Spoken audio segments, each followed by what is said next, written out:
for today's video mga construction, magandang umaga, magandang sandi. Sana ka construction kini mga bagyo ta construction, sana matunaw lang to. Hindi na to papasok sa ating kay ito ngayon dito sa Cebu ka construction. Oh, makulimlim na naman yung panahon.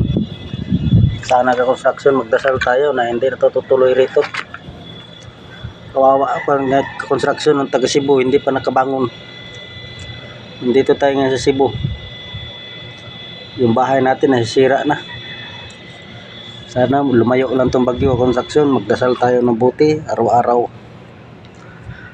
Ito construction at sa magandang umaga uli. Kasunod na sa mga video. Update ko sa inyo construction ha. Nandito naman Dawi, makulimlim. Salamat kayo sa inyo at sa magandang umaga uli. Sana lagi tayong magdadasal sa mahal na Panginoon. Thank you for watching. Bye-bye.